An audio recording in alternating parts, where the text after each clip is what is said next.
say that maybe you can start to not force them, but maybe some parents will just let their kids do whatever they want.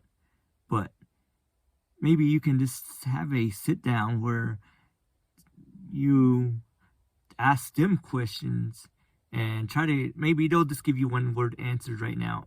Or another thing I like to do is like with teenagers, is do something that they like. Maybe something they're interested in. A movie, watch a movie that they're interested in them, or a topic that they're interested in. And don't just say that you tried everything. Maybe you could hang out with them on in their level, like take up their hobbies, take up their maybe, like maybe they're into superhero movies, or I don't know what girls are into, maybe like other things, maybe music or anything. Maybe you can listen to that. And usually when I find out about introverts is that if you kind of get on their level, you can start to talk to them a lot more. Like you watch an action, say your son's into an action movie, sit down and watch with him and he'll talk to you about it. Or you can talk to him about a subject he's really into. Mine was weightlifting. I was an introvert, so if you would talk to me about weightlifting back in the day, then I could talk your ear off, because I could talk hours about bodybuilding, muscles, and workouts, exercises, a lift here and there. And I could talk to you about, like, for hours about that. But other subjects, if it's about your subjects, they probably won't even communicate, because they're just like, I don't know. If you ask them, do you want to try this? I don't know.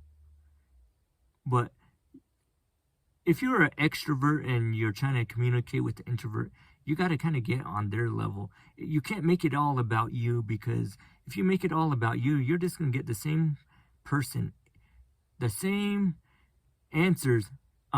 Yeah, yeah, no, Then you'll notice that they don't like talking. You can't just ask them questions, because as an introvert, that's annoying sometimes. How many introverts are annoyed when people just ask you questions out of nowhere? Well, you got to get on their level. So I don't know if you have kids that are introverts. Maybe they're extroverts. I don't know how to deal with extroverts. They're just too wild for me. I'm too monotone. Maybe my voice will probably offend somebody or get on someone's nerve. Or the one thing I don't like about having a kind of like a monotone voice, I try to fight it all the time in my videos.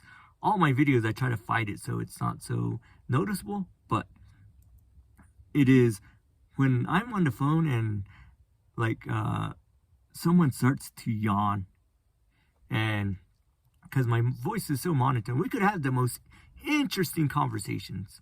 But when they start to yawn, I know my voice is really monotone. And I really try to help it. I even try to make my voice a little higher sometimes. But then when I look back on my videos or listen to a voicemail I left, and my voice is just like flat. So forgive me for having a flat voice, but I'm trying, guys. I'm trying. So, but this is just some of the things that like introverts go through. In case you ever been an introvert, in case you know introverts, I know extroverts can go out in public, then they come home and they're energetic, and that bugs me because I just want to sleep when I get home. So just keep on chipping away. If you have a introvert in your home, or you have an introvert spouse or something, get on their level. Do something they love. Like if you have a husband or a wife that loves fishing and they're introverts, maybe try that.